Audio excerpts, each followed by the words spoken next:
J'ai passé un week-end à Aix-en-Provence, j'ai flâné dans les librairies et je te montre tout de suite tout ce que j'ai acheté. Je me suis procuré The Favourite de Lane Fargo, publié aux éditions Hauteville. C'est une romance sur fond de patinage artistique qui reprend l'univers des Hauts de Hurlevent. Alors tu le sais, les Hauts de Hurlevent, ça a été ma meilleure lecture de ce début d'année, donc j'ai très hâte de voir comment l'autrice va moderniser tout ça. J'ai ensuite jeté mon dévolu sur This Pale Love de Kate Robb, publié aux éditions EH. Dans cette histoire, on va suivre une jeune femme qui s'est fait larguer et lors d'une soirée bien trop arrosée, elle décide de jeter un sort pour oublier son ex.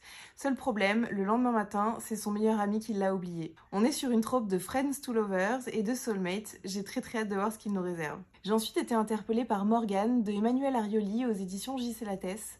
Dans cet ouvrage, l'auteur va fouiller un petit peu dans les légendes arthuriennes, dans les textes classiques, afin de reconstituer un petit peu l'histoire de Morgane. On n'est pas vraiment sur une réécriture, mais plutôt voilà, sur des fouilles et une reconstitution à partir de textes déjà existants.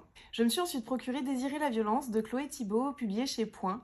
Dans cet essai, l'autrice va nous expliquer comment la société et comment la pop culture nous ont appris à désirer les bad boys et désirer la violence dans les relations amoureuses. Un dernier essai, Saint-Luigi, de Nicolas Framont, publié aux éditions Les Liens qui libèrent. Dans cet essai, l'auteur va s'intéresser à la violence du capitalisme et comment le déjouer de manière non agressive.